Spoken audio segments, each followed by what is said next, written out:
ఇదివరకు నేను తేజ టీవీలో రిపోర్టర్ గా పనిచేసే రోజుల్లో ఎర్ర బస్సులు, లారీలు, ఆ, ఎడ్ల బళ్ళు ఇట్లాంటివి కూడా ఎక్కి తిరిగేసేవాడిని. ఎందుకంటే ఒక అప్పుడు ట్రాన్స్పోర్టేషన్ ఫెసిలిటీ ఉండేది కదా, అట్లా తిరగాల్సి వచ్చేది. కంపెనీలకు వెహికల్స్ అనే సిస్టమ్ ఆ రోజుల్లో లేదనమాట. దాంతో అట్లాగే విపరీతంగా తిరిగేవాడిని. అందులో ఒకసారి లారీ ఎక్కినప్పుడు వాళ్ళకేం మనం ఏ ప్రొఫెషన్ అనేది ఏం అడగరు కదా, వాళ్ళు మనం ఎక్కుతాం, ఇంత డబ్బులు ఇచ్చేస్తే సరిపోతుంది. బస్సుతో పోల్చుకుంటే సగం డబ్బులు తీసుకుంటారు.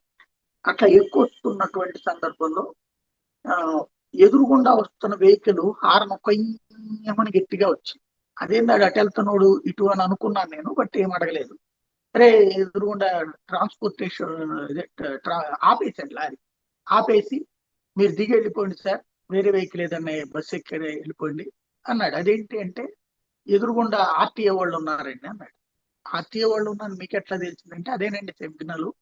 మేము ఎదురుగుండా ఏం జరుగుతుంది, పోలీసులది అయితే ఒక రకం సిగ్నల్, లేకపోతే గనక ఆర్టీఏ వాళ్ళదైతే ఒక సిగ్నల్, రోడ్డు బ్లాక్ అయితే ఒక రకం సిగ్నల్, మా హారంలో ఇచ్చుకుంటా ఉన్నాడు. ఇదంతా ఇప్పుడు ఎందుకు చెప్పాల్సి వస్తుందంటే, ఈ మధ్యన డ్రంక్ అండ్ డ్రైవింగ్ టెస్టులు జరుగుతున్నాయి, ఎక్కడికక్కడ రైడ్ చేస్తున్నారు కదా.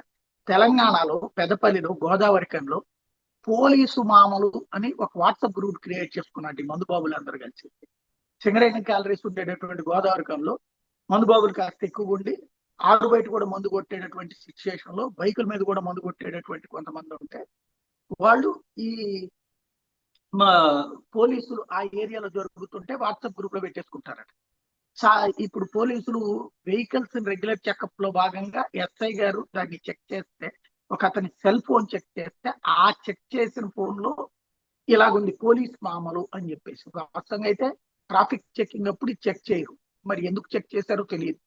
వాట్ అతను ఓ పక్కన ఎస్ఐతో మాట్లాడతా పదే పదే దాంట్లో చాట్ చేస్తున్నట్టు ఉండేటప్పటికి ఏంటని చెప్పి వాట్సాప్ చూస్తే అందులో పోలీస్ మామూలు అని ఉందంట. ఏంటనేది చూస్తే ఇది అని అర్థమైందంట. వెంటనే ఎస్ఐ గారు కూడా వేరే పేరుతో జాయిన్ అయిపోయి వాట్సాప్ కాల్ చేయడంతో ఎస్ఐని చూసి వెంటనే కొంతమంది రిమూవ్ అయిపోయారు.